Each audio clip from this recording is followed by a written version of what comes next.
So, I just wanted to get some thoughts out before tonight's episode airs and explain why I call Russell T Davies the Showrunner Victorious. It is not a title I use with much affection or respect for the man. I don't hate him or anything, but if I wasn't making fun of him, I'd probably hate him by now. So let's make fun of him. Now, a lot of people would have seen the writing on the wall when he redesigned the Davros character to no longer look at all interesting. But you're probably sick of hearing about that now, so we'll come back to that later. Other people would have seen the writing on the wall when he started mouthing off in interviews with progressive buzzwords and slagging off the allegedly conservative party at every opportunity.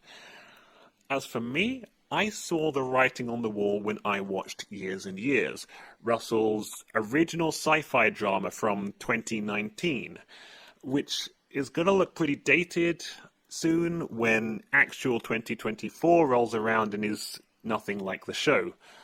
But I found it interesting for the ideas he recycled from his Doctor Who episodes like Turn Left.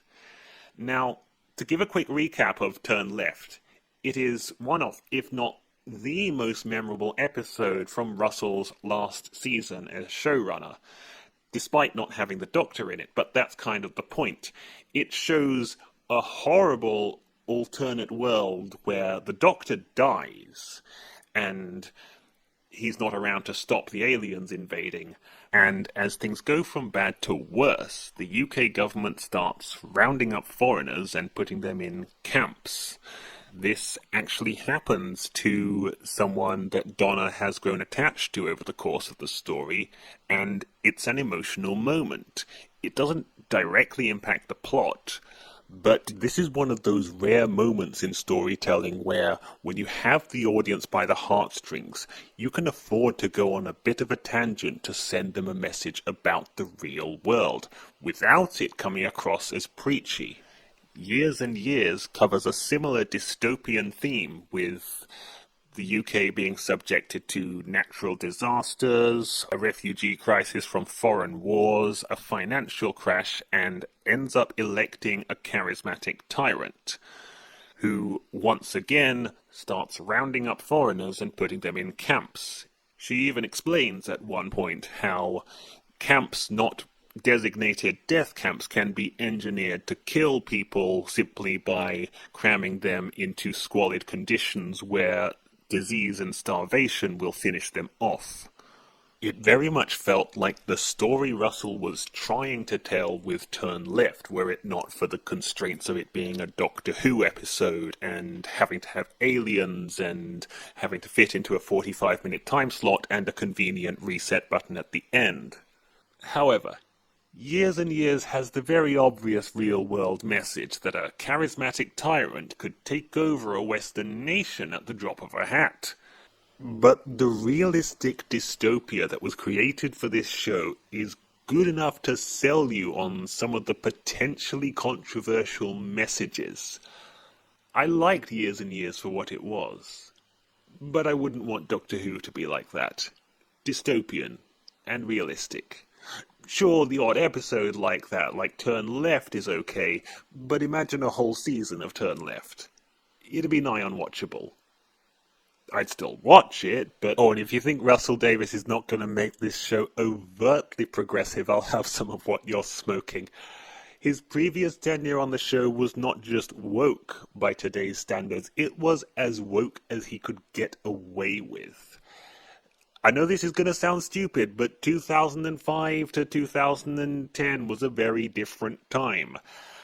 Certain topics like trans or even gay characters were less acceptable, especially on a show meant for children. He was a relative unknown at the time who couldn't afford to take too big a risks, whereas now he is Russell T Davies. He is adored by a generation of Doctor Who fans with nostalgia for his era. The BBC are desperate to find a new showrunner, and he previously has said he didn't want to do it. The only reason he agreed to do it this time is because they're letting him do whatever he wants. He has his own separate studio for that very purpose. And I'm kind of excited to see what he does, frankly. all the fun ways that he could fuck it up. No, really, I'm looking forward to this. I mean, his first piece of on-screen material, not counting comics and audio dramas, but his first, arguably his first act as showrunner, which I know it was for not Comic Relief, the other one. It was just a simple comedy sketch, but he claimed it was so much more, and he even did this big song and dance about how you're not allowed to have hideously disfigured villains anymore because it offends the hideously disfigured, offends the disabled community.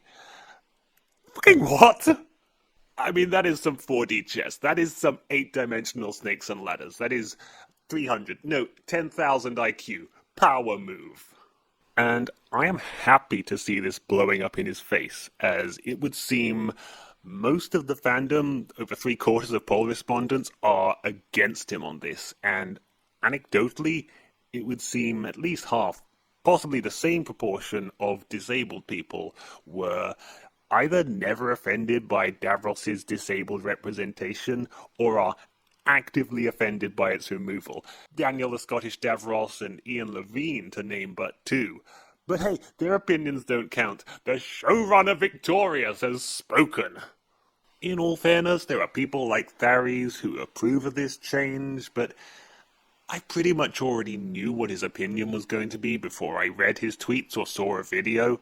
And then you have more of the usual suspects like the Council of Geeks, who is actually just one person, the Absorbaloff kid, probably JXE, though I haven't checked, but JXE. And none of them really approve this from a story-based perspective. It's all just a compromise they make for the sake of social justice. And of course, when asked if their views represent those of the disabled, they'll claim that, well, disabled people are not a monolith, but they'll interestingly only ever do that when it benefits their side of the argument.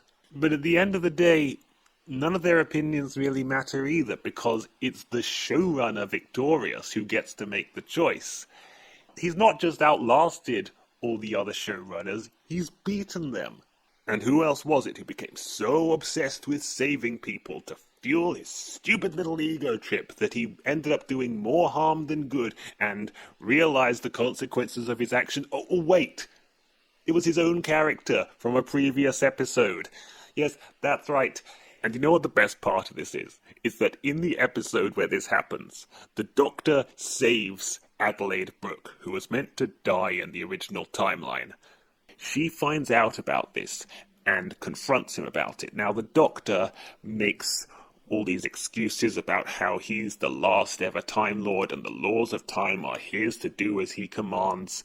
She tells him that no one should have that much power, and his response, right before launching into his big speech about how he's the Time Lord Victorious, he says the very quotable one word, tough. And when this fellow on Instagram posted his well-reasoned oppositions to Russell Davies changing Davros, Davies responded with the same one word. I don't believe that was intentional, but I think it would be hilarious if it was. Oh, and one last thing before I go. Also, if this video is popular, I might make more, so like and subscribe if that means anything to you. But I was thinking, in the comedy sketch for Children in Need, which is nonetheless very canonical, Russell even said so himself, it was established that the Daleks were originally meant to have this rather scary-looking three-pronged claw thing that the Doctor broke off by accident, and then instead gave them a toilet plunger for an arm. And the joke is that the Daleks have had plungers for arms ever since. Now, I know people have said, well, technically doesn't the Dalek casing count as a mobility aid, so all Daleks are disabled? I would counter that by saying that there is some sort of platonic ideal of what a Dalek is supposed to be, with all of its appendages intact. However, does replacing their claw with a silly-looking plunger not make them disabled? Now, Russell, man, you got rid of one disabled villain and created an entire race of them. Did you really think this through? That's all for now. Have a good one. Cheers. Oh, and maybe share this with a Doctor Who fan you think would get a kick out of this. wanna play tough and wanna hate this, I'll always show up and make a statement. I don't ever slow up, no I don't take